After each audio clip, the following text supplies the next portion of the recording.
Canadians fucking suck at living. Mm-hmm.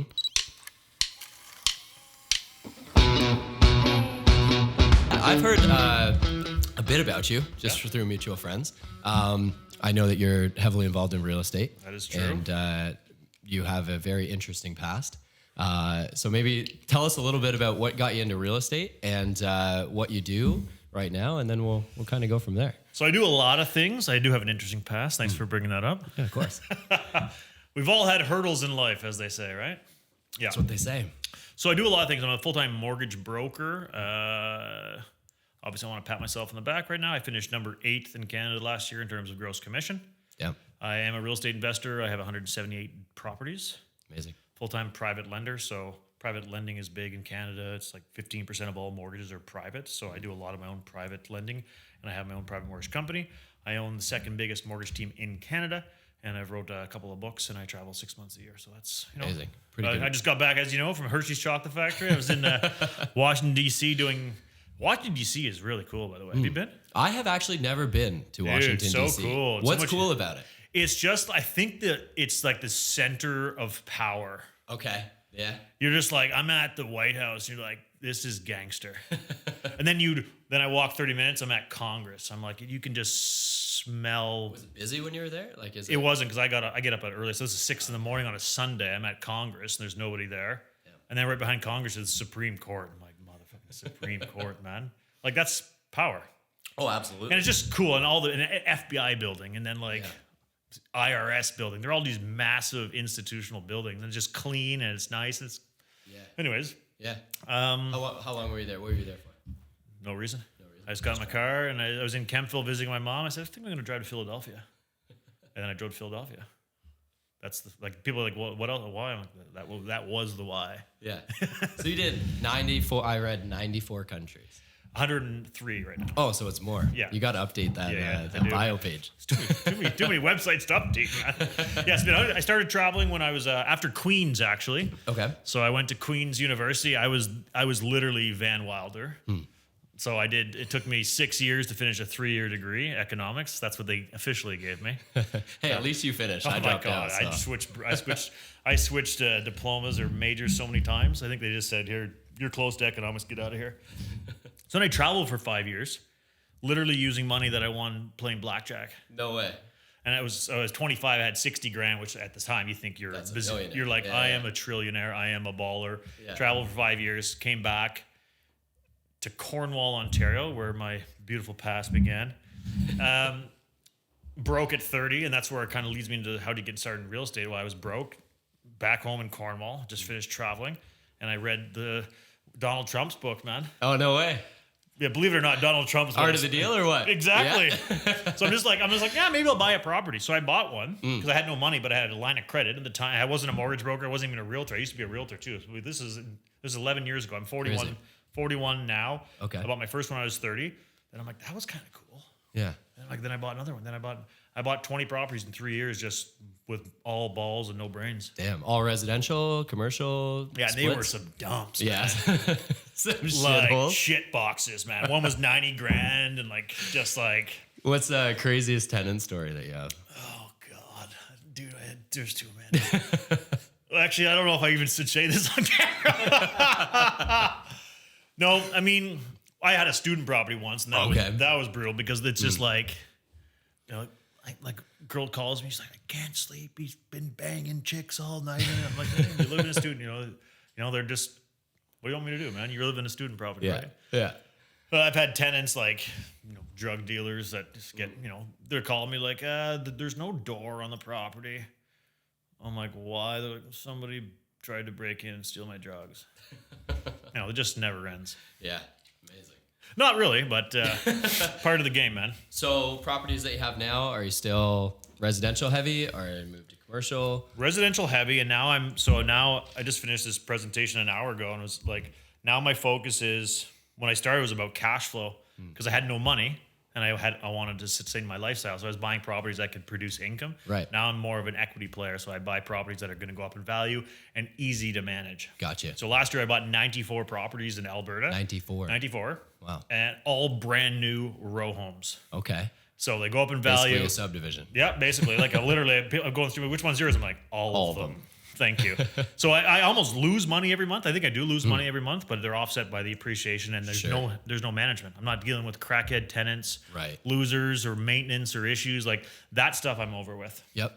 So kind of like you learn as you go too. It's like I don't want to deal with that stuff anymore. I don't have the mental energy for tenants like that. But yeah, interesting. Yeah. So lifestyle, like something that I thought was interesting, like just looking into your background, was how much you incorporate like lifestyle into, or like building wealth around your lifestyle. And I think a lot of people, at least in the real estate space, I've noticed, are pretty like stingy and don't really live life that extravagantly. 100%, man. Yeah, and so I'm kind of the opposite. I love life, like embracing life and just going hard on life and traveling and doing all those things. So seeing somebody in that space also embracing that kind of lifestyle is super interesting. It's rare, man, and cheers to you too for living. I agree. So that's one thing that travel taught me is like when I came back, I'm like, Canadians fucking suck at living. Mm-hmm. So I'm doing a seminar September 16th in Ottawa. It's called the Financial Freedom Conference. Okay. But you should I'll show you the landing page, but on the kind of the opening speech is like, 4% of Canadians are millionaires, despite having some of the highest average income in the world. The average person retires with less than 600,000 net worth, despite working till 65. A third of Canadians have credit issues or are insolvent. What the fuck are we doing? Yeah, it's nuts. You work. I know because I'm a mortgage broker. I see everybody's financials. 10 people a day probably. Yep. You're a realtor. $500,000. You're broke. Mm-hmm. You work for the government. You're broke. Yep. And everybody's miserable. And we dangle this thing called retirement in front of us. And I tell people, I'm like, look, if you've never done anything your entire life, what makes you think you're going to be a professional fucking golfer at 65? Yeah, 100%. I'm going to travel the world. You haven't left the country. You ain't going to be a travel addict at 65. You're fooling yourself. Yeah. 100%. And people just kind of they procrastinate life, and they use these things called retirement just to justify they're doing nothing right now. Yeah. And I agree, very few people. So when I was looking for speakers for my conference, I'm like, holy fuck. Because I'm looking for it's all about using money as a tool to live life. When you're trying to find speakers, it's hard because there's a lot of good speakers out there that make money. Yep. But they're not living life. So I'm like, I don't want to just bring in some schmucks that I made $1 million doing this. I'm like, but you're not doing anything. And I find a lot of them, especially in the real estate space, because they're just building equity, they don't have that cash flow, or a lot of them are pretty tight on cash flows. They're just sitting with like a pile of equity. Mm-hmm. But without the cash flow concept, you're not going to be able to live that life because you're worried about, I'm just dipping into like my nest egg or that equity. So it's interesting that when you came back, your focus was like on cash flow. It was, but now because I have a lot of income in other places, right? So the cash flow is irrelevant to me, right? Like I just did this presentation like an hour. I said $300 a month cash flow is not going to change your life. Mm-hmm. You need to build wealth, and that's done through appreciation and equity pay down. Nobody ever got rich from cash flow, but you also need cash flow to offset lifestyle because you have expenses now. You can't spend and live off equity for sure. But if you're just focusing on cash flow, you're missing a big part of the wealth generation, which is equity and pay down. So you need kind of both. Right. Absolutely. So you have a retire in 10 years is kind of concept. Well, I wrote a book, Retire in 10 Years, and it's literally about my life on how I came back from traveling broke, and then 10 years later, what I learned to be able to retire. Right now, I'm completely financially free. I work only because I love it, and I'm a machine, and I'm a fucking animal, and I love it. But don't get me wrong. If anything ever happens, and I'm done, instant. What's the end goal? Like, do you have an end goal, or are you just doing it for the love? My end goal is to live what I'm doing now for 50 more years until death. Amazing. That's it. Like there is no in 5 years I'll be able to do this. No, I'm doing it, man. I might just do it on a bigger scale. I might have 3 cars instead of 2. Sure. I might stay at a fancier hotel instead of a reasonably fancy hotel. Sure. But just bigger scale, but it's the same lifestyle. There's no I'm not sacrificing life right now. Fuck that. Right. Time is everything, and people sacrifice. Why are we sacrificing 40 best years for the worst 15? Where did that ever become Canadian culture? Yeah. Oh, it's insane. But it's but everybody, ridiculous. Like the majority, like 98% of people adopt that lifestyle and think it's normal. That's my conference, man, September. That's my opening speech. I'm going to ask these questions. I said, why is everybody broke? That's the question. I mean it. Why is everybody broke? Yeah. Despite what we do, RSPs, and you climb the corporate ladder, but 96% of Canadians are broke. Yeah. So that means look around the room. 4% of you guys are going to be financially free. Yeah. Doesn't that scare you? Yeah. And that means what you're doing is wrong statistically. Yeah. Well, it's crazy too, because it's not that difficult to even get to a level where you can live a lifestyle that is so outside of normal. Like it doesn't take, $50,000 a month in cash flow to live an insane life. Like I think it's between $10,000 to $20,000 a month, and not, like that is kind of free or passive, or at least, generating every month, whether you're there or not, allows you to live basically a standard of life that doesn't really get any better. It's just bigger after that point. Would you agree with that? I do agree. So I use something called the freedom budget. So when I look at investing, I look at it. I teach all my coaching students and my mortgage clients, invest with purpose. So I'll give you a kind of example how this works. First step is envision in your life. So I sit down with the clients. It's kind of a cheesy exercise. I said, just close your eyes and tell me what you want out of life. And I'll give you an example of what is in my freedom budget.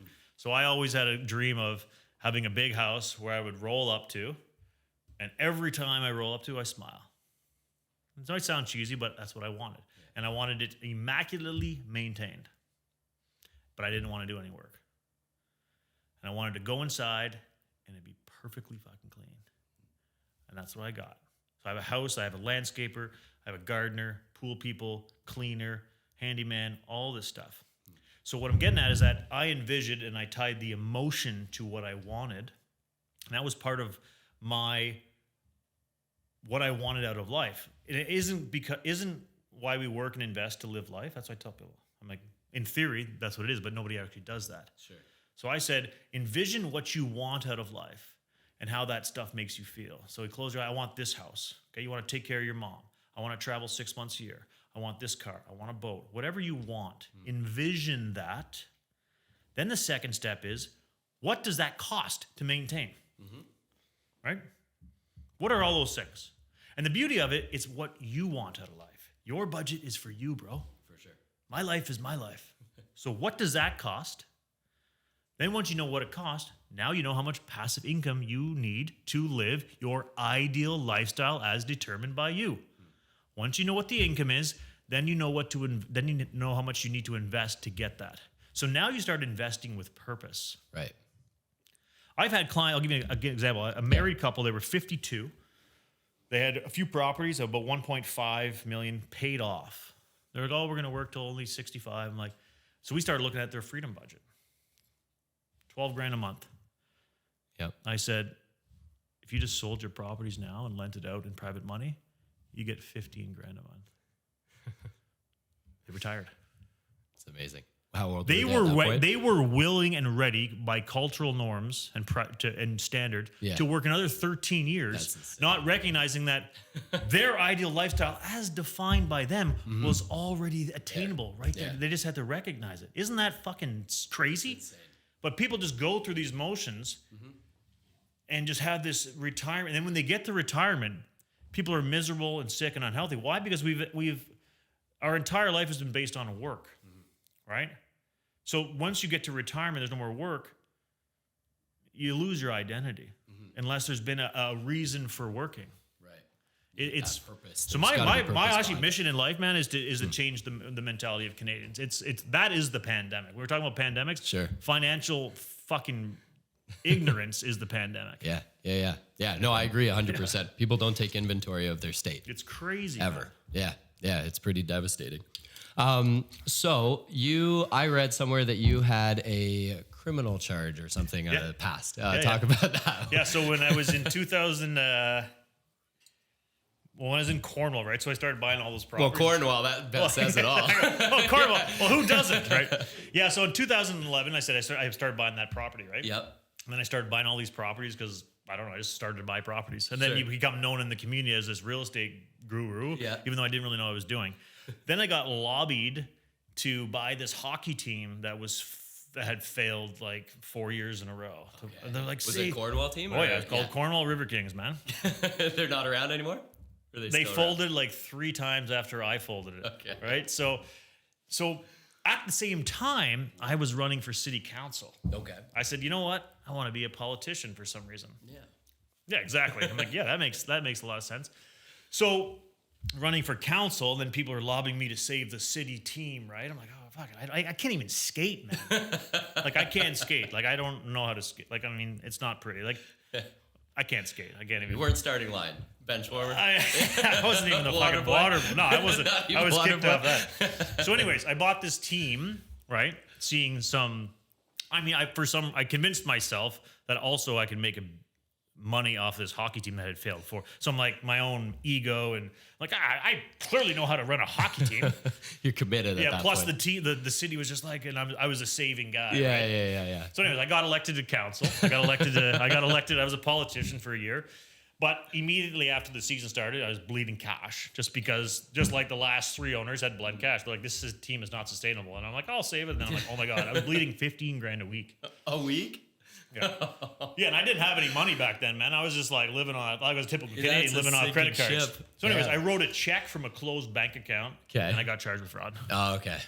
Well, it happens. I mean, that's really the story. But then when you're a politician in a small town, it was like, oh my God, I was like running $1 million Ponzi scheme. I paid a $200 administrative fine and I have no criminal record. Oh, that was it? That's the thing. Oh, so you never did like 3 months or 6 months? I never did one day. Not even a day? Not even a day. Yeah. But you know how a headline, just like I was a city council. If I wasn't even a city councilor, nobody would have known about it. It's like I paid a fine, $200, and I have no record. Yeah. Like, yeah. that's the story. But I mean, it's all part of the brand. So then that whole spiraled down because I was like, oh, charged with fraud, councilor. I left Cornwall, and that's what kind of led me to write my first book. Oh, no way. So the first book's called The Investor Mindset, and it's all about all the lessons I learned from my ups and downs and how I used it to spiral back. What's what's the best lesson that you learned out of the? Quite a few. Yeah. The power of ego. Okay. Another one. You have a big ego, so do I. But it is what it is. But ego I try to keep it in check. but ego is a beautiful thing. It's a two-edged sword. So ego can push you to do things or kind of bring you to your true potential. But it can also lead you to do things that are really not the right plan or path for you, right? That's so like buying a hockey team, right? Or even pursuing politics with the fucking city of Cornwall.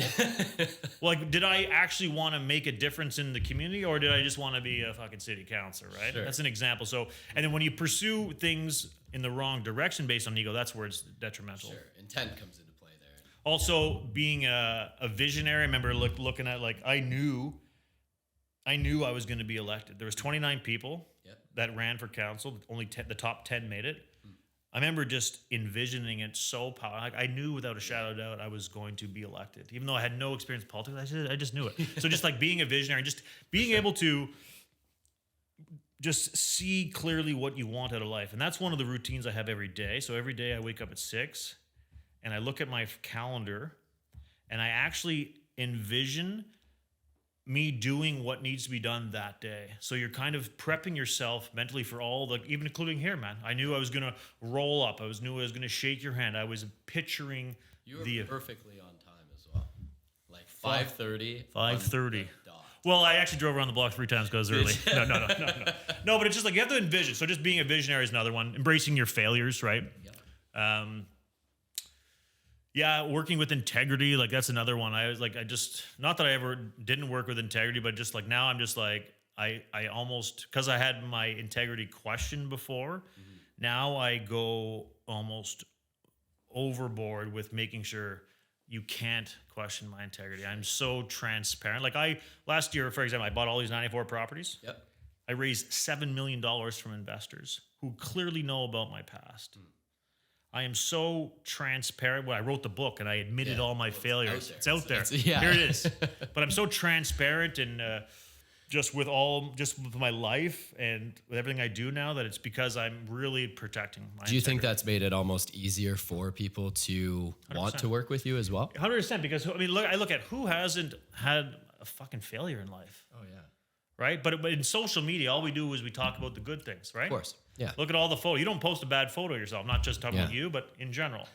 Well, Dylan doesn't take a bad photo. It's just like He's got both sides. It's like a bad angle. Yeah. No, but it's just like we don't do that. We don't talk about our flaws, right? Yeah. So when I publicly write a book and I just put it on my website and hear what it is, like, and look what I am. I mean, I'm number 8 in the country. I have all these properties. I raised a bunch of capital. I have a big mortgage team. I have a huge successful company. I mean, it's clearly, I think that was a turning point when I literally sat down and started writing this book and then just said, fuck, I'm going to own this shit, man. I mean, when you start defending yourself or hiding from your shit, people don't like that, man. Yeah. Yeah. So sure. I mean, I think everybody should, whether it's a $200 fraud charge or just, a bad relationship or, just admit your shit. One of the biggest things that's helped us grow, I think, and just be able to build the reputation that we have as James Media in the city was us being totally transparent. Like we've basically been an open book in terms of everything that goes on behind the scenes. Meaning what? I mean, I have a checkered past as well. Tell me about it, man. Well, so my past, I don't like checkered. Checkered me, I would say experienced. Experienced, yeah. A lot of lessons, a lot of hard lessons learned. I was married once, so I went through a divorce before I was 30. At 29. Work was everything that I did between 22 to 29, and definitely sacrificed the relationship aspect in the pursuit of what I thought was going to bring me a lot of fulfillment, which I think it did overall, which was the pursuit of, everybody says, millionaire by 30. And my ex and I we had 2 decently successful companies by the time we were 29 and realized, you know what, we're going in different directions, and we amicably split. Like it was an easy split.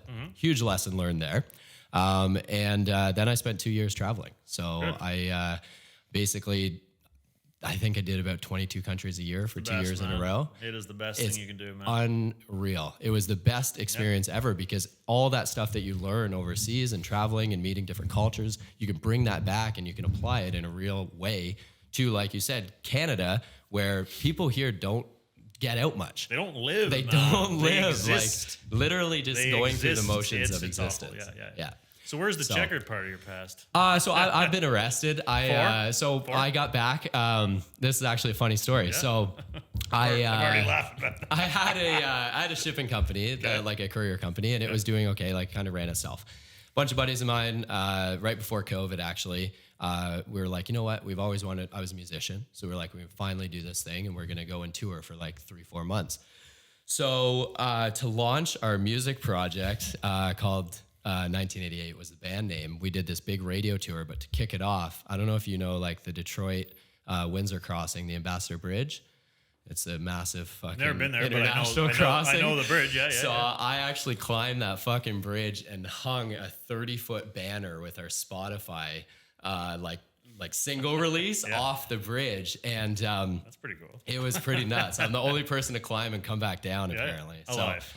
Yeah. So when I got down, I got arrested, and it was all part of the play. Actually, it was like we had a media release to go out. We sent it off to all like the major news networks, and then we kicked off our radio tour, and then we had like a ton of shows booked, and COVID happened, so everything got canceled. So at that point, that was a huge transition for me. I was like, you know what, I could go back to do the music thing, or I could move back to Kingston and build a company that actually is like not just for myself anymore, but actually creating that's opportunity in the fun, city. man. So. Who arrested, the Canadians or the Americans? It was the Canadians. Okay, yeah. so that's I why. actually called my lawyer before I did it. You're like, I was on this side, I swear. That's exactly why, because I was like, am I gonna fuck myself? Like if I go over here and they like, because if it's, so what happened was on Monday, so what's funny is my shipping company had a CBSA contract, so we handled like a lot of the documentation for the Canadian border side. So I knew all the border agents already, and but they fired the entire security team for the Ambassador Bridge on the Monday. So this happened on a Saturday. I think it was Saturday the 15th. On the Monday, 13 security staff, and they redid the entire security protocol on the U.S. side for the Ambassador Bridge because of this. It was nuts. I actually exposed a massive flaw, and I always joked about sending Matty Maroon an invoice for like consulting for like, you're welcome, guys. Terrorist consulting, because it's like, I was up there for 4 hours and they didn't close the bridge down. They didn't even fucking care. So what happened with the? Did you get charged? I got charged. So I with spent what? Like, it was mischief under 5,000, and then they were trying to push it to like a higher charge because they had to go up and get the banner off, and like I had a Corona when I was up there, so it was like part of the drone shot. So we shot the whole thing, whatever. So I left some booze up there for the guys, and anyways, that's thoughtful. It was I mean, it's a good heart. Yeah, but yeah. So anyways, it was like half day. I spent a half day in prison, What's or happening? prison. Yeah, It was like in jail. And then my lawyer was amazing, Helen. She got me off with like 10 hours community service, and like a week later I was in Mexico. Yeah, so exactly. it was perfect. It's just whatever. That's not a. Yeah, That's not even a judge. It wasn't. That's not even a lapse of character, man. I mean, right. I looked at it like all the responsibility is on me. It's not hurting anybody. If anybody gets hurt in this, it's going to be me. Anybody judge you for that? Like, fuck 'em, who cares? Yeah, there you go. So Even people that make bigger mistakes in life, it's still a mistake in life, man. Right? Some people just make larger, like really bad mistakes, but they're still human. I mean, show me someone that hasn't made a mistake. For sure. Like it doesn't exist. So yeah, man, good. Yeah. Own it. So you did 103 countries. Yeah. Why do you continue to live in Canada? Well, you got to live somewhere, first of all. Sure. Canadian, I always say Canada is my bank machine. Okay. I mean, it really is. I mean, I know the system well. I make great money here. Yep. I know I have my life here. I have family and friends here, but it is half the year, man. I mean, it really is. Like on Friday, I'm going to Mexico. Yeah. Yeah. I was just in, I'm just like. Have you invested in other, like I've got a lot of friends that are invested in Dubai or some other emerging markets that are like really pumping for real estate, only because I haven't found a necessity until Canada stops having opportunities to make money. Then I will stay here just because, again, I know the system well. I can make money here. So, I mean, stay with you but Canada is literally my bank machine. I mean, that's what it is. I mean, what's your opinion on everybody's like, oh, we're in a bubble and everything's going to crash. What's the difference between, like, from my perspective, I go for a bubble, there has to be a surplus of inventory. But in Canada, it seems like we're restricted on inventory because there's not enough homes, but prices are inflated. What are your thoughts on the market? Where do you see things kind of moving? I think people love to talk about headlines. I think, I just said this about an hour ago. I said, I've never met an real estate investor who regrets being a real estate investor. But I've met a lot of non-investors that regret being non-investors. And when you're talking about bubbles and shit like that and headlines and apocalypse, that's all the people that don't own real estate. Right. Those are the ones spitting that crap out. Yeah. Because it justifies their not being in the game. Right? And real investors recognize bubbles as just cyclical parts of a cycle. Right? So, like during COVID, what happened? Rates went down to stimulate the economy. Rates go down. It's cheaper for buyers. More buyers enter the market. Supply and demand push prices up to the point where it gets too high. Then people say, I'm not paying for that. Buyers start to leave the market. Yep. Less buyers, prices drop. Right? Then it goes, it's a cycle, man. Sure. It's a cycle. Yeah. But people are just like, it's just they forget it's a cycle. Yeah. Right? And people are like, I'm not buying now, it's too hot. And then you're like, well, I'm not buying now, it's too low. I'm like, well, when the fuck are you buying? It's a cycle. It's consistently a cycle. If you look at, there's free stats everywhere on rates and prices, average home prices, that is completely like shows you that you should have always got into real estate prior to. Right. Like this year is not the first apocalypse. Okay, but this year it's the apocalypse. During COVID, it was the apocalypse. And then when the rates started going up, now that's the apocalypse. Yeah. And then what happened? Rates stopped going up, and now people are, oh, okay, did the world end? No. So I should have bought property. Like that's what I think. For sure. Yeah. So knowing that the best time is now to buy real estate, what is your advice? What should people do? Like if they're just looking, maybe they have some excess income, maybe they don't have any income, that they can. What's the first step? Basically, yeah, first step is to find out. I mean, that's a great question. It's one I get all the time. So where should you start? First of all, you got to look at your existing kind of portfolio, where you are in life. Give you a kind of a drastic contrast. Let's just say you're a 7-year-old who's retired, right? Versus a 20-year-old just out of university. They have different profiles. Sure. A 7-year-old is not going to be interested on a 20-fucking-year investment plan. Right? Of course. They're fucking 70. Yep. They're going to be interested in just cash flow now. Whereas a 20-year-old who probably also has a job is going to be should be interested in more growth. Right. So possibly less cash flow but more appreciation. Right. Okay, so that's kind of the broad start. And then you got to look at just like my change. I went from cash flow now to like most of my properties are negative cash flow, but they're huge appreciation. I'm paying down like tens of thousands of dollars every month off my mortgages. Yep. That's profit. right? Then you got to look at what type of investments should you focus on? What are you good at? What are you skilled at? For example, student property I dealt with. I would never buy a student property again. I don't have the brains to deal with the chaos. Right. Flips I no longer do because I cannot find a contractor ever who's on time, does a good job, and is not 8 times the price. I can't. I am Doesn't not, matter the city. I am not where able to do is. it. I hate it.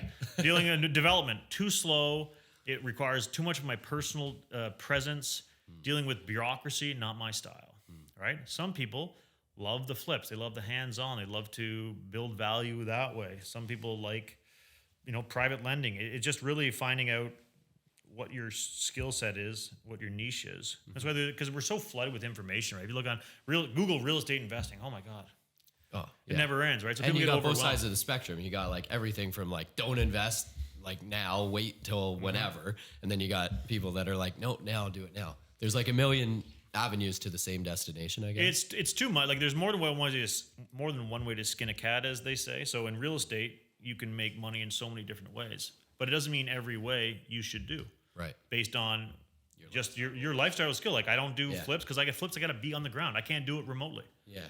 I deal with buy and hold properties and large projects and private lending because I can do it from my phone anywhere in the world. That's a lifestyle thing. I would never do something that requires my personal presence because that ties into my ultimate lifestyle. And back to what I was saying before, envision what you want out of life. I want to be able to go anywhere. I would never do something if it required me to be there. I don't care what the profit is. It's not what I want out of life. Yeah.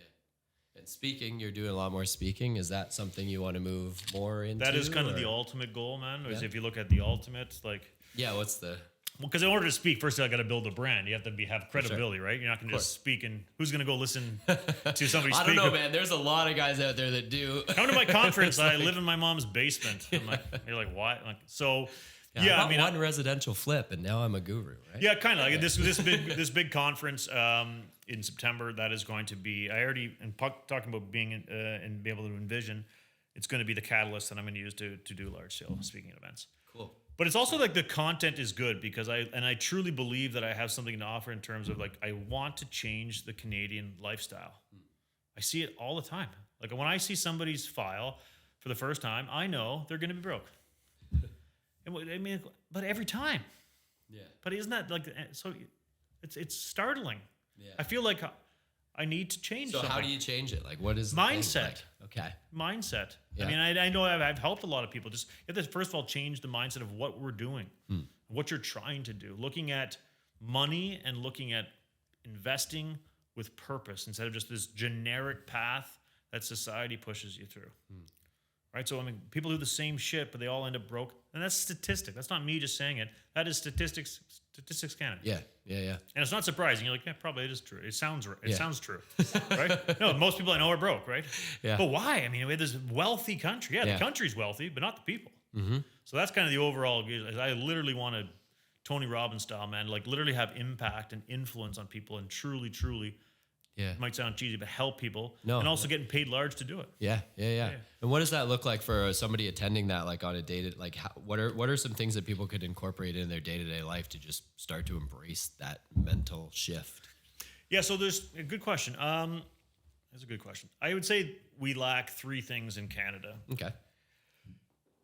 Education, in terms of just like, first of all, on the fundamental base, like we're not taught any of this stuff in school. 0. I got 5 Shakespeare credits, man. Yeah. How often do you use that every day? I mean, I personally use it every day. No, but think about that. We're not taught business. We're not taught taxation. We're not taught corp structure. We're not taught budgeting, banking. None of that is fundamental. So if you're just looking at as we grow up, we don't put priority to it because nobody showed us this stuff, right?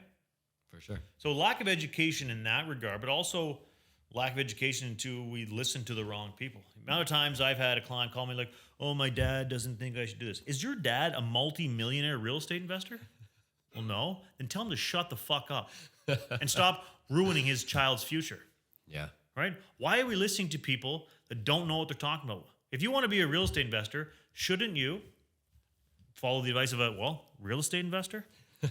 Right? Magical, right? Yeah. No, so we just listen to too many people, or even just realtors, man. Like realtors who are preaching investing. In Oracle, I love you, realtors that are listening. I mean, if I was a client, for example, and I wanted to be a real estate investor, wouldn't I go to a realtor that was also a real estate investor? Yeah, you would think. I want to kind of throw that out there, right? I'm like, but why are we listening to all the wrong sources? Yeah. So we're not taught the basic stuff to start with, but then we just follow the wrong people. Like, oh, my dad's neighbor says it's this bubble. I'm like, oh God, your dad's neighbor, right? There's that. We spend too much, and that is just, again, part of lack of education where we don't, like, think about it. When I actually, good example, when I went to Queens, I was 19, second year.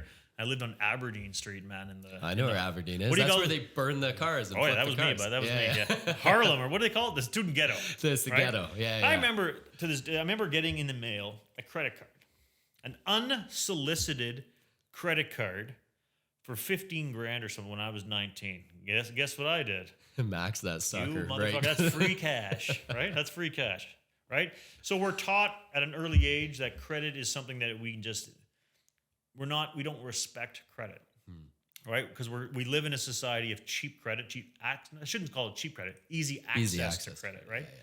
So we're taught this at an early age, and I know this is a cultural problem because all my clients have massive amounts of debt.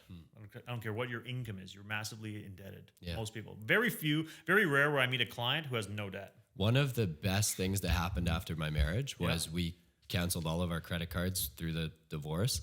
And for the last 4 years, I have lived debt free, both for the business and for me personal. Too, man. Never again. Zero debt, zero leverage, zero credit cards, zero anything. And it feels like it's empowered. Man, it's amazing. I couldn't even imagine having a balance on it's just how does that not make you sick? It's just so nice to look around and be like, equity paid off. Just paid off, like no debt. Right? I have a lot of mortgages and no other debt. My boat's paid, my R8, my X5, my motorcycle. Yeah. All just paid. Like I'll never have it again. But anyways, we are a culture of debt, and that's systemic. That is the banks and the government. I wouldn't say strategically doing it, but they allow it to happen, right? Banks are very powerful entities. Right. They're allowing, because credit is needed to stimulate economy. Sure. But it gets to the point where when is too much too much? When you can finance a fucking garbage can at Home Depot for 6 months? Man. No, which is true, man. I'm like, I saw it. I'm crazy. Like that's just disgusting. People are financing clothes. It's like, just put it on. But the fact that it's so relevant, because you think about it, we believe what we see all the time. When you see cheap credit everywhere, we just assume this is normal. Yeah. It's cheap credit. So we're culturally taught that condition is a great word. Just that credit is just fine. It's part of life, right? So that is it, and that just stops us from getting ahead. Is you're wasting money on servicing debt. It prevents you from expanding through mortgages and stuff like that. Yeah. And then number 3, so you got lack of education, listening to the wrong people, systemized credit and overspending based on cultural pressures, right? So you're like, oh, this person has this on social media. Well, I got this credit card that's easy to get, so I might as well buy that, right? So the cheap credit goes with the social problems, and then you have people just invest in the wrong things, RSPs and fucking GICs and all that garbage. Yeah. You ain't getting rich off an RSP, man. No one ever said, like, how do you become wealthy? Yeah. Well, I invest in RSPs. It's 20. Like, no, that has never been said. Yeah, 100%. Right? All my money is in a GIC at 1%. That is the secret to wealth. That's not a thing. Yeah, right. Absolutely, that's not a thing. But we are conditioned, I like your word, to be cautious, to be conservative, to choose security over passion and comfort, and just take no risk. That's the way we're conditioned culturally. So these RSPs and GICs are what the government... RSPs exist, so you're not 70 years old living in the streets where the government has to support you. Mm-hmm. They're like, invest here so you can at least pay your fucking utilities when you're 68, and here's some OAS too. That's why it exists. Yeah. It is not a wealth building strategic tool. Isn't that fun? Isn't that like ironic though? Because that is the biggest risk by only investing into those. It is a risk, man. Losing we call it opportunity. That's the one thing I learned from Queen's economics degree. Opportunity cost. The loss of opportunity from doing one thing over the other. You invest in RSPs, you therefore can't invest in other things. You invest in GICs, blah, blah, blah. Okay? You lose out on the opportunity. If you have an X amount of dollars, where's the best place, the highest return you can generate. Now, I invest in RSPs, not going to knock to lower personal taxes in the current year, but that is not. It's not It's a your fraction. wealth building. That is just like exit lower strategy. taxes in current year. That is Yeah. not it form like if I have to plan. I was talking to my Sun Life rep the other day. He's like, "Oh, when you're 60, if you get I'm like, if I have to plan my life around OAS, old age security, if I'm literally consciously banking on that or factoring in a budget of $700 when I'm 67, I've already off yourself. I've already lost. I've already lost. Yeah. That is going to be literally fucking beers with my grandkid if I ever get there. Yeah. When I'm like, that is just going to be irrelevant. That should not form part of any financial plan. Because if that is part of your financial plan, you broke. You're fucked. You are broke. Yeah. Like it's staggering. Oh, 100%. So that's the three things that people suck at it. They just do listen to the wrong people, invest in the wrong things, and then rack up credit and debt and overspending. That is the recipe for complete disaster. Yeah. What's your perspective on like what is that fine balance between spending enough to enjoy your life, but also being conscious of like putting away money and investing in things that are going to get you to those financial goals? Yeah, good question. So it really depends on, your lifestyle now and also what you want out of life in the future. So it's like, Because I've heard like the real estate guru thing that's like, stop buying coffees and save $5 a day. That's going to get you to whatever. To me, I think that's so ridiculous. that is not my style. If that's your style of coaching, like I just did this presentation again an hour and a half ago. I said like one girl says, she says, I own 4 properties. I said, why did you buy that property? She's like, it's because it was a sick ass cottage. I'm like, fucking yes. Man. Hell yeah. Yeah. I always said, like, if something makes you happy, I said, if buying that cottage makes you a better wife and a better mother and you're good with your friends, let's fucking do it. Yeah. Right? That's the way I coach. Because again, I invest in work because of lifestyle. Right. Now, but you also have to be, I would say, I guess, responsible, right? And that's how people justify, like, oh, I'm here for a good time, not a long time. I'm like, yeah, but you still have to kind of enjoy and plan, right? You're not dying tomorrow. So taking a 15 grand credit card and buying a bunch of crap, that is fun, but that's not responsible. Sure. But you can do things, i.e. buy a cottage where it's for pure enjoyment, but it's also not a bad financial move. You can do both, right? So you have to look at, that's the way I do right now is I'm in growth mode still because I'm 41, but I also focus on earning large income now to live now. So I have both consciously in mind. Yeah. I feel like you've got to enjoy your life and live it along the way because, like you said, who wants to be 60 years old being the traveler that's going around snapping photos? You can't even barely walk, especially if you just sat in your desk job you don't become a natural traveler at 65. I hear that all the time. Like, you don't travel now though. Yeah, but I will. I'm like, no, you won't. It has to be part of who you are now. Yeah, 100%. Like it's like you don't just change the internal person that you are. Yeah. Right? What are your what's top three countries? Oh, man, that's a good one. And why? Well, I'll tell you. So Argentina's on the list. So Argentina was the first. I speak Spanish fluently. Okay. And I've been to every country in Latin America and Central America, everyone, including Guyana, Suriname, French Guiana, all that shit. Way. Venezuela. But are you Argentina, a wine sommelier? Are you? Unofficially. Unofficially, okay. No, I know it tastes good, but I don't know what to pick. Red and white. Exactly. No. Yeah. So Argentina, probably because it's just where I first learned Spanish and I live there. And I became obsessed with Latin culture. But it's also it's cheap as fuck. Yeah, it is cheap as fuck. I was there this year actually. I was there 2 months ago. No way. And it's like it doesn't cost I actually don't even have to think about what it costs because it doesn't cost anything. Yeah. It would be hard to spend in some of these countries. It's hard to spend. You couldn't, a month, like impossible. $3,000 a month and you're balling. $5,000 a month. I always say you're alcalde, which is your Spanish for mayor. Yeah. Colombia is good. I've been to Colombia many times, and for any girl I'm dating watching this or ex-girlfriend, you're gonna think I'm an asshole. But Colombia is good because, if you speak Spanish and you have blue eyes and you're tall, first of all, and you're single, that's good. Yeah. So, but it's also like diverse. You got Cartagena, which is like beach. You got Medellin, which is kind of a mix. You got Bogota, a big city. You got Amazons. You got just a good mix. It's good climate, good food. How's Medellin? You like? That's a good. You would like it. Yeah. So my brother and I, we have a trip planned for January. We're gonna go because he's got 2 kids, and his plan is for next year to actually send them either possibly to Colombia for the winters from now on moving forward, or possibly Dubai. So we're doing Dubai, and I've been to Dubai a couple times. Never been there, but I heard. I mean, yeah. Really? Oh, I thought you would have been. Yeah, I mean, everywhere's on the list, right? So it's just like you have to go, but Oh man, Dubai is fucking sick.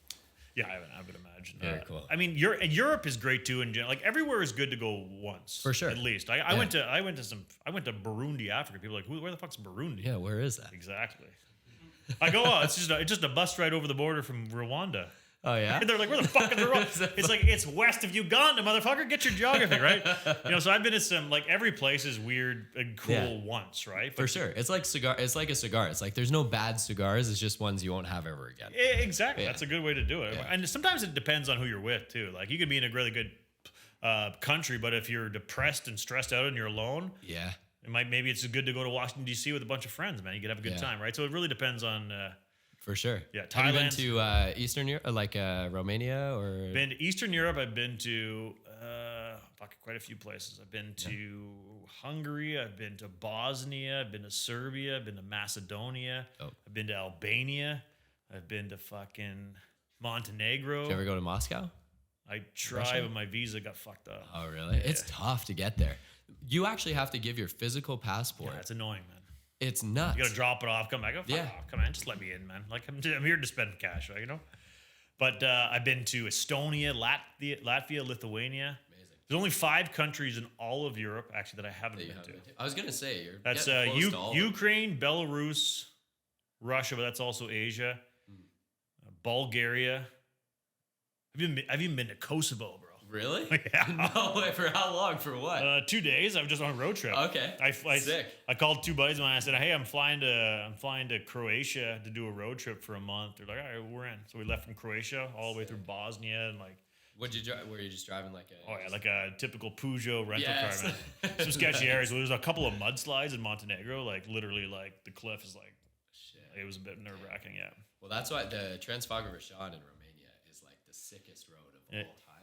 Wanted to go back just to do like a supercar rental and just do that. Just spend. I love road trips. Just drive and think, man, driving's the best in the world. Just like just yesterday or today, I got back actually from the States. Yeah, like I just. You got in today? Today? Yeah. No way. Yeah.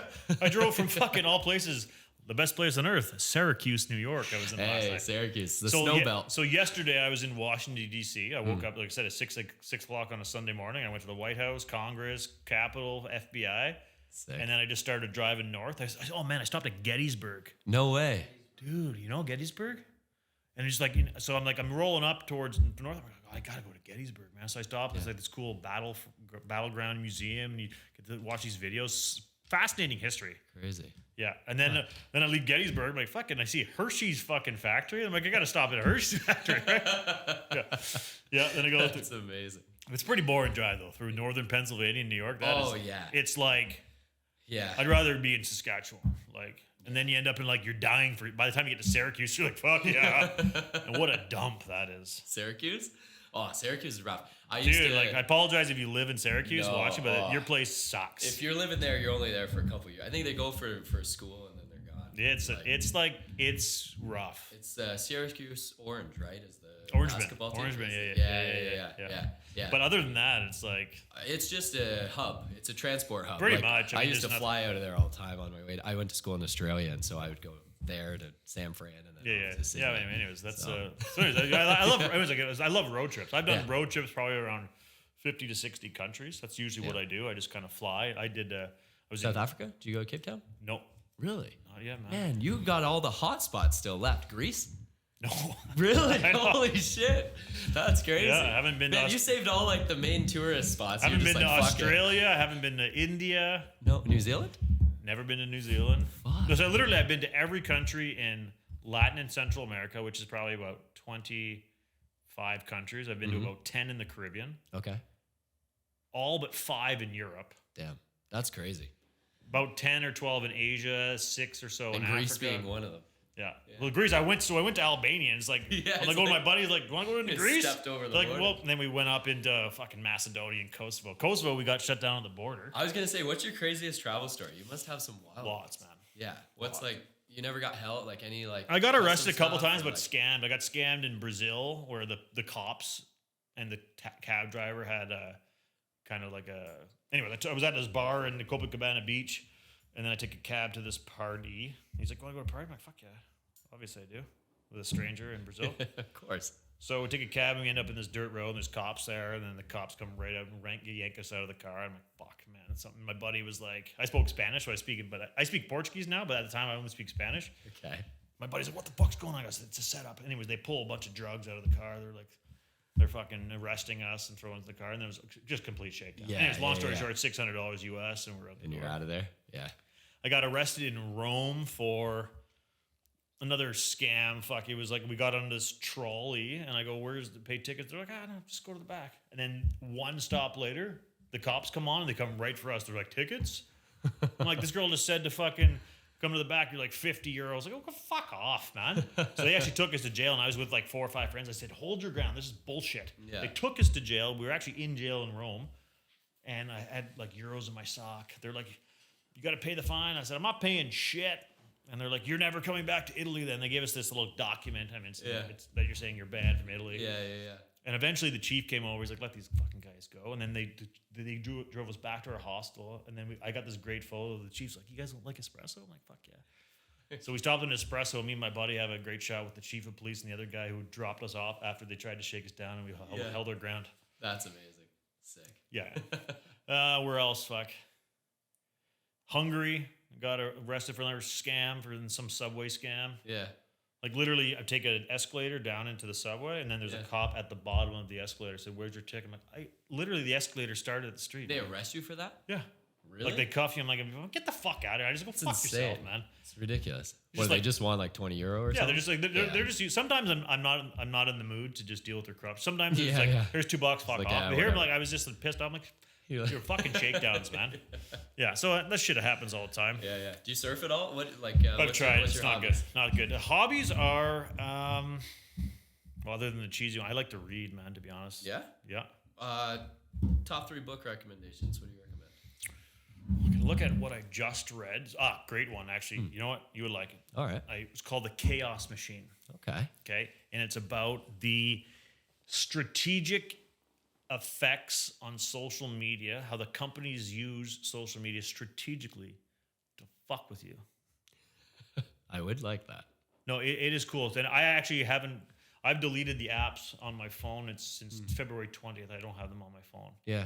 How So- do you feel your quality of life? changed? Amazing, because you're just like, so I go on there, I do my 2 posts a day from my desktop, and I Yeah. log the fuck off. Yeah. So what they're teaching you was about how the algorithms are strategically designed, obviously, to keep you engaged. Yeah. Of course. But it's all the content that is negative is just more addictive to the human spirit. Yep. Right. So all the algorithms keeps pushing all the negative shit up, and that's why Trump really All the did well, controversy because stuff if and- you yeah. Googled it, just more stuff would come up. For sure. There's examples where there's one crazy example where in Sri Lanka, okay, so the government decided that we're going to allow Facebook into the country. It's part of free speech and a democracy, blah, blah, blah. As soon as Facebook came in, there was all these posts from the kind of this rebel group. There's like I forget the name of the religious groups there. There's two clashes. Yeah. Okay, Muslims and basically Buddhist or Christian whatever, right? or something. Yeah. Yeah. Okay. So a couple of these terrorist groups start posting these videos about, we're gonna fucking murder this person, like fuck these guys, they ruin the country. So the government actually starts to lobby Facebook, saying like, look, there's a lot of hate speech going on. Can you check it out? Facebook, like, I will look into it. Nothing. Months later, and they started like guys, they're calling for genocide. They're calling for like fucking rape this person in the street and all this shit. So eventually, civil war breaks out in Sri Lanka. And it's all caused by social media. Like, come here and manifest. Sri Lankan government cancels Facebook, blocks it in the country. Civil war stops. That's insane. I mean, it makes sense. They did the same not that thing shocking. in Burma. They did the same thing in Burma. Massive genocides. Yeah. And then Well, look at the U.S. Like, look at the West. How divided everybody is. It's like it was crazy. So there was a section on this guy that used to work at YouTube, and he fucked off because he realized how it was negatively affecting people. And there is a chapter about how YouTube's algorithm brings you to conspiracy theories no matter what, within 4 videos. And I tested it out, and it works, man. And it works. No matter what you type in, 4 videos, you're at a conspiracy. Yeah. Have you been to the pyramids? In Egypt? Yeah. No. Really? No. Brock, what the heck, man? You haven't traveled at all. You gotta go to the pyramids. Yeah, the Giza pyramids are nuts. It's crazy. So apparently a Chinese developer has bought all the land around the Giza pyramids, and they're going to make it not accessible to the public anymore within the next couple of years. So you got to get out there. Yeah. Allegedly. Allegedly. So it's crazy there, though, because the corruption is nuts. Like, you can walk up. So there's the main Giza pyramid, like the big one. And there's all these things online, like, oh, if you try to climb them, you're going to go to prison and all this stuff. Literally, you hand the guards there, or like police, whatever they are, because you can never tell because there's so many different groups. But you hand them $100 US, and they're like, oh, go nuts. I literally have photos like halfway up the Giza pyramids of just standing on these like global treasures for $100 US. But you have to do it, of course. I would do it. Yeah. 100%. Yeah.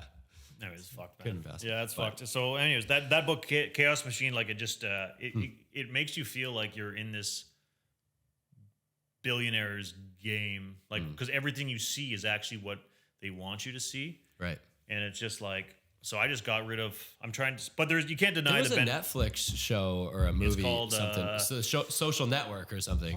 Social. There's a couple of them, but it's about that too, where it's just the algorithms are pre-designed to whatever generates user viewing. More that's engagement. That's it. So that's it. Triggering. More engagement. That's it. Yeah. And it's just been statistically, it's all about hatred and conspiracies and all that shit, right? Yeah. But just numerous examples of lies being like the Zika virus in Brazil. Literally, some crazy people in Brazil just made up a rumor that it was this random nurse at a hospital, and it went viral. She got blamed for basically creating Zika. Had to flee Brazil because she was getting death threats from her family. Daughter got kidnapped. I'm like, this is all because of social media. Yeah. The former president of Brazil actually was elected. This guy makes Trump look like a saint. This guy was like a racist and a bigot, but he used all these algorithms and he knew it to get all these views, man. Craziness. Crazy. Vietnam government dictator told Facebook, because he was running for re-election, he says, block any videos or any content from my rivals, or I'm banning Facebook from Vietnam. No way. Which is $1 billion in revenue. Facebook blocked it. Yeah, of course. Motherfucking craziness. Man. Yeah, it's election tampering. It's crazy. No, but it's just like it's pure like just so everything you see is just what they want it's you manufactured, or allow you curated, manufactured. Yes, but you can't deny the benefits of business, right? Like we connect because of 100%. social media. I generate all my business through social media. But if you can take away the crap of the random scrolling and the wasted posts of garbage and melting of it. and just like wasting time. So that's why I got it off my phone. Yeah. So I don't really. That was going to be a question for you. Is like, how valuable do you find social media is in a traditional space like real estate? Because obviously, like, it's a very traditional industry, and I feel like compared to like e-com, for example, it's pretty behind the times in terms of leveraging attention. Yeah. What are your thoughts on that? Yeah, good point. So, I mean, depending on the industry, like I'm mortgage and real estate, and I'm raising capital, I'm promoting conferences. Like, how do I promote that without social media? Like, I'm gonna fucking send out flyers, knock on doors. Some people do. I mean, it doesn't work, man. So to say that you can be in that industry and not use social media, I don't see how that's possible. I mean, to really scale your business, right? Now, if but let's say a realtor, you can make a couple $100,000 a year not using it, maybe just word of mouth and your referrals. Sure. But if you want to scale it, how can you not use social media? For sure. But yeah, some people don't need it. If you don't need it for your job, then don't use it. Like, Yeah, no, 100%. Yeah, like both my brothers, they don't even have accounts. They don't need it. One's a paramedic and one's a doctor. Like, what the fuck are they promoting? Sure. Like, yeah. No, it is very like energy sucking, and even in our space, like agency owners have like a 2 to 5 year life cycle because it's just it's brutal. Like you're constantly inundated. It's gross, man. It is actually like just so it's draining, right? Yeah. When I got rid of the apps, my anxiety just dropped. So I did a test. After I read this book, I said, I'm going to do a month test. Okay. And I monitored basically, it's hard to monitor anxiety and stress, but I monitored how I wrote it down every day, how I was feeling. And I also tracked how many less business inquiries reached out to me. Like I get random people on Facebook and Instagram messaging me about deals and honestly, like business dropped like slightly. Yeah. Anxiety, like 90%. Man. Yeah. Just from blocking that, I'm like, that's all the proof I needed, man. Yeah. So it's all the crap that associates social media. Yeah. That really is toxic. And when no difference than if you're an alcoholic and you quit booze, you're probably going to realize, oh my God, that was toxic, right? I mean, how could it? It's no different than any addiction, in my opinion. For sure. Yeah. Just trap, but that's what it's designed to do. Just like cigarettes are designed to be addictive. Yep. Fucking Zuckerberg, It's just dope. Zuckerberg designs a shit to keep you. It's strategic, 100%. man. Yeah. But when you realize that is what you are kind of being pawned, like played as a pawn, then you start to come like, I don't want to be a pawn. Yeah. I don't want to scroll in the same because they want me to scroll. Yeah. I want to scroll You because just I want start to. going random shit just to fuck up the algorithm. But you can, man. All these recommendations, like YouTube, the recommendations, like it's just Yeah. pre-designed to get you this conspiracy. It's Oh yeah. Yeah. It's insane. crazy, man. It is crazy. Yeah. So that book, what else did I just read? I read also a book called The Four, which is about how Amazon, Google, Apple, and Facebook rule the planet. Yeah. Yeah. And just like on mass scale. Yeah. Yeah. Well, we just had like- we just had a guest in there, and BlackRock came up, like in Vanguard Group. Yeah. Like they own everything. They hold 16 trillion under management. Like that's the entire world. They own Pfizer. They own actually there's a big plant going in here, Umicore, and it's a battery EV plant. They're a few $billion-dollar company out of Europe. They hold it as well. So it's interesting because when you start to look at it, you got. They just like It's pyramid. ultimate- Life is a pyramid scheme. Ultimate The power, entire just like thing this is little that. basic fucking pawn. Like like Amazon, man. I just can't believe some of the shit they're doing. In the book, they were talking about how they're starting to build. They're doing prototypes for stores in the sky, so because they don't have to pay property tax. Are you serious? How are you hosting a store in the sky? It's like Just a fucking. floating? It's a Like constant. blimp? It's a constant like blimp propeller thing, Actually, and it's all done by solar and wind, so it's not even costing me. I'm like, when are they just gonna teleport? Like I'm just waiting for teleportation. But how they're buying now, they're taking over UPS and FedEx. They're just doing their own shipping, their old shipping. They're now starting their own boats from instead of going to China. They're just own everything, their own just thing. control. They're squashing Just an raw oligopoly. just like fucking. I'm like like this motherfucking. black hole vacuum. Just man. it's just crazy. That is insane. They're gonna buy Walmart. What else did I just read? I read Secrets of a Millionaire Mind. Okay, good one. Yeah, that's kind of cool. It's about a lot of mindset. Yeah, kind of just looking at one thing was about how you have to be able to being able to envision yourself financially successful. Mm-hmm.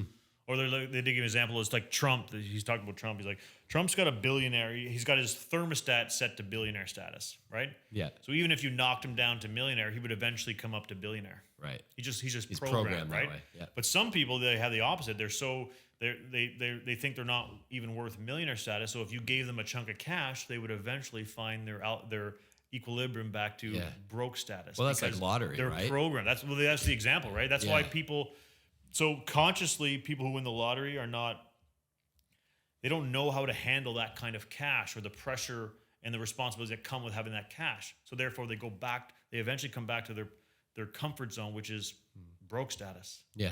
Right. Yeah. So it's about setting your internal clock. Right. It's pretty fascinating. That is interesting. Yeah. And you have a book coming out. I do. This is the soon? third book. I have two books. Third book. Yeah. Yeah. So 2 books are already on Amazon. Okay. Second book is called How to Retire in 10 Years. So it's basically the blueprint. It's kind of the premise of this conference coming up. And then the third book is literally the mortgage playbook, which is about literally everything mortgages in Canada. Amazing. And who's it geared towards mainly? Is it like the industry or for your average? This will be for reader? everybody, man. So it'd be like Yeah. even from first-time buyers to multi-millionaire investors, how to navigate the bureaucracy in the system. It's Interesting. because it's hard to be. I mean, you need access to capital, man. Yeah. Yeah. Like, I mean, how else do you become rich? I mean, Yeah. unless you were born. Like, Well, I thought you could just save your way there, yeah, Brock. I got GICs. I always say, well, what a great way to make hundreds of dollars. Amazing. Like hundreds.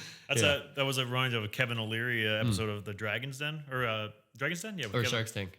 No, it was the Dragon's Den? Canadian one. Okay, yeah. So Dragon's Den, yeah. so this guy came on his pitch, and then Kevin is like, "What a great way to make hundreds of dollars because it was like a selling juice at a random stand. shit. So it was like a little kid business. He's like, what the fuck is this? You can't scale it. What a great way to make hundreds of dollars. That's kind of what I always think about when I'm thinking about GIC. Like, people are like, hey, like they ask me, what should I invest in, this GIC or this? I'm like, it doesn't matter. Yeah. Like, it should not matter.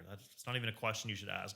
What GIC should I invest in is not a question that even should come across your lips. Yeah, for sure. None.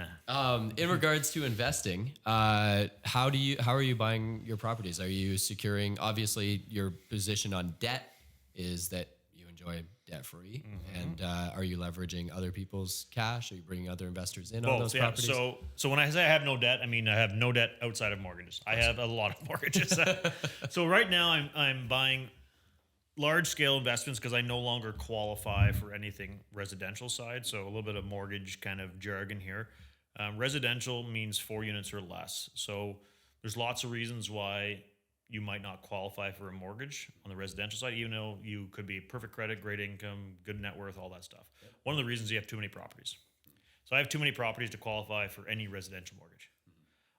I actually got recently declined for a credit card. But I also got pre-approved for $50 million from one of the major banks for commercial stuff. So that's kind of, it's just completely different policies, right? So what I'm doing now is I'm buying large scale projects, and in that structure you can raise capital from different investors. Sure. So you buy it under a corp. I was going to say, are you buying these under corp or personal? Yeah, you buy it under a corp. Just because when you buy it personally, you can't have all these people on title. When you buy it under a corp, you can also allows easy disposition. So if one investor wants out, you can just transfer shares or stuff like that. So establish corps, raise capital from other investors. But one thing I do is for myself is back to our conversation on transparency and trust is I put my own money into every project I run. So I'll give you an example. I bought a project last February of 2022, Alberta, 6.5 million. I raised $1.8 million, but 380,000 came from my own money. So when I go to raise capital, I tell investors, I'm putting my own money into the game. Plus, I'm the biggest fucking capital contributor. All their anxiety and kind of tends to go away. It's not saying hey, I have a great investment.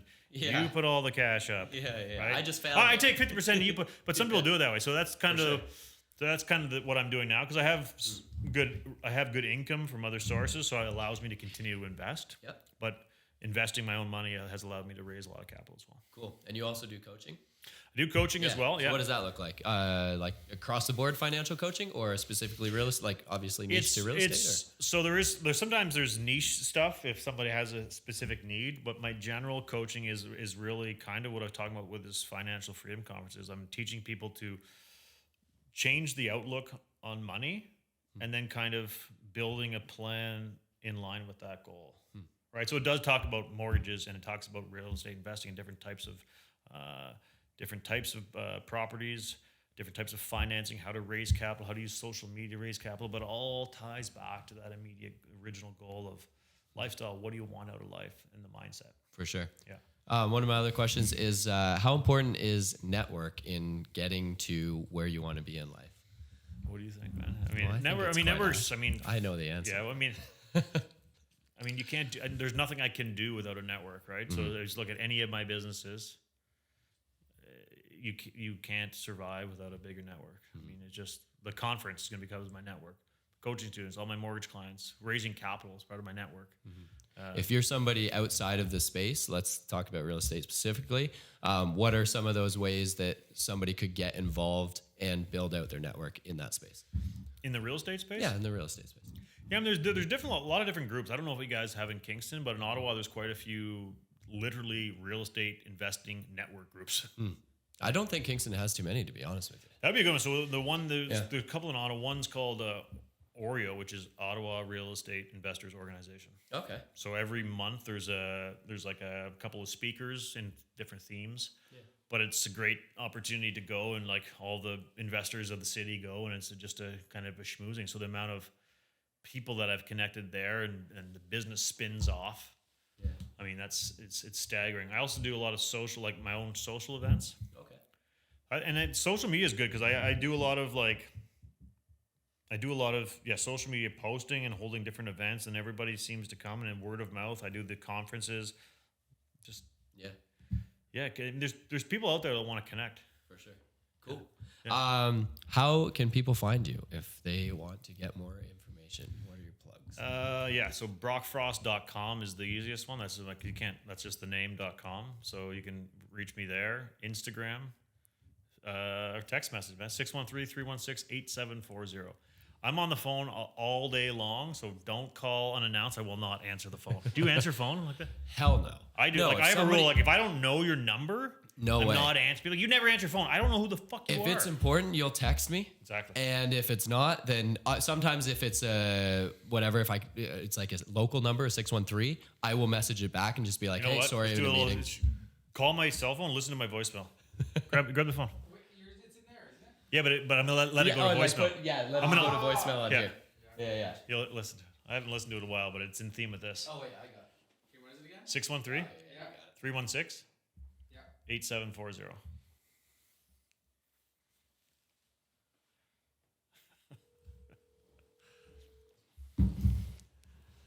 Wait, 7840. That's wrong. That's all right. You're going to answer. Oh, all right, now I fucked it up. Oh, 8740. Nice.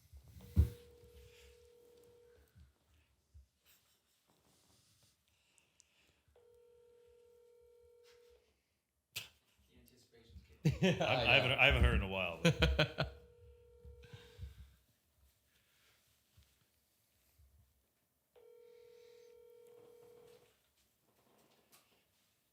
How many rings? 5? A lot. 6? I don't know. What's going on here? Yeah. Hi, you've reached the personal voicemail of Brock Frost. I do apologize for missing your call, but my phone never stops ringing with calls from fine people like yourselves.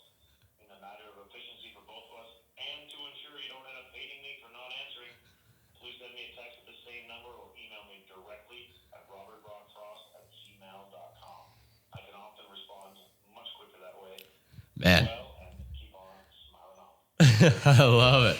I used to have one. gotta I used to update have my one. That says, voicemail. I used to have one saying, "Leave me a voicemail if you do not want me to call you back." I haven't checked my voicemail Seriously. in 7 years. 6 Same. Oh, same. I have no idea what's on there. You fucking text me like a normal human being. Like, Yeah. Who has time? Like, yeah. Like part of my day, like a lot of my day is actually on coaching calls. I'm on calls with investors or existing mortgage clients about their files. So like I have book calls for the day, and I'm always on my book. I don't miss book calls. But if you just call randomly, I'm generally on a book call. Like so, just text me. I'll call you back or set up a call. Like Yeah, it's, of course. It's like Yeah. fucking. How do you organize? What's your system like? Are you Google Calendars? yeah. Like, yeah. Plus, I have 5 assistants. Oh, okay. Yeah. 5 assistants. All women. What are But they doing, Brock? I just hired this guy though to help run my conference, and he's fucking good. Oh, yeah? I told the ladies, I'm like, this guy's giving you a run for the money. Yeah, but 5 Really? assistants. I have one for my mortgage broker business, one for my private mortgage business. Okay. I have a personal assistant that is just like literally like. Because I'm a big believer. I have this coaching session called Master Your Clock. Okay. And it's about. I kind of open it. I'm actually going to speak in it. It's my second segment of the conference. So I get up. Yeah. My opening line is, why do some people accomplish more in 24 hours than other people? So you get 24 hours a day. I do. You do. Yeah.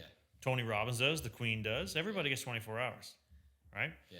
So the key is, I have 24 hours. Therefore, how can I leverage time for my benefit? I'm actually going to pull my assistants up to the front. And I say, okay, Julie, how much do you get? She got 24 hours. Hetty, 24 hours. Linda, 24 hours. You guys starting to see the power of leverage here? You just got 100 hours in a Right? 24-hour day. Exactly. And that's how you do it. It's creating systems. So I have a section of my coaching called Systems and Assistance, right? And it's just about how to use. I don't want to use the word use because it insinuates you're Sure. taking advantage, but Yeah, yeah. using people and their time and technology to scale things. Because you can't get It's like wealthy leveraging and it. free unless you leverage your time. It's 24 hours a day. You're going to sleep 8. You got a personal time. So I have a rule for myself that the 24 hours and I have a day, I only specifically do things that focus on what I'm really good at, or generating leads, generating revenue. Yep. All the other shit I outsource. Personal errands, cutting grass. Like I don't fucking do groceries, man. I outsource that. I get it delivered to my house. I don't cut the grass. I don't fucking do any of that. I don't clean the pool. Returns. Like none of that. It's just I don't any of that shit, right? It's just like not saying that that's someone shouldn't do it. They're degrading. It's like Sure. no, my No. time is I need to be scaling revenue. That's my time. Okay. So I either want to be doing that or enjoying my time, just relaxing with friends, fucking just hanging out. I don't want to work and then do chores. For sure. So that is a key concept where you have to just master your clock, Yeah. right? But then how do your assistants get rich if it's not RSP? They have their own assistants. Hey, shh. Come on, man. No, but some people, like, but honestly, you also recognize your ambition. Like, I have way more ambition than they would. But I also sure. teach my assistants to work remotely. All of them work remotely. I have a rule that you are never going to be required to be anywhere. That's a personal rule that because I feel bad using them to live my lifestyle. I'm like, you should live, if you want to go to the office, go for it. But if you want to sit on your couch, go for it. Yeah. If you want to go on a road trip and while working, I train them to be able to do their jobs remotely. Right? Yeah. What's your opinion on that versus like remote work versus in office? I found like during COVID or like the last couple of years, I guess, a lot of people were obviously in their home and were like dying to get back to, if it's a fun office, like if it's not just like, a corporate machine. Yeah. But what is that balance? Do you guys with your team? My personal belief is as long as the work gets done, I don't really care. Cool. So my assistant, like, I have one assistant right now. She's in Egypt. Actually, speaking of the pyramid, she's in Cairo. I have another assistant that lives in Morrisburg, Ontario. Nice. I haven't seen her. I see her like once a year. My other assistant's in Ohio. I don't care if the work gets done. What do I care? Where you are. For sure. Why would I not want you to live your life?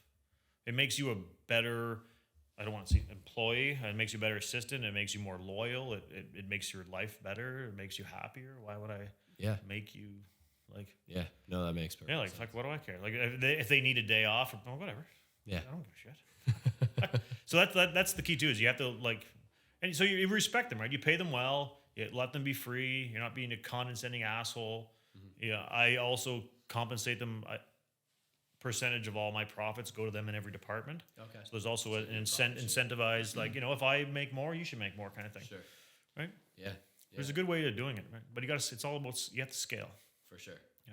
Yeah. And I think too, like, obviously if you're the one taking the risk, going out and starting the thing, there's going to be an imbalance there in terms of like I make more money than them, but this is my businesses, man. And like, trust me, nobody's complaining. They're not saying I'm going to do this on my own. And no, you're not. Yeah.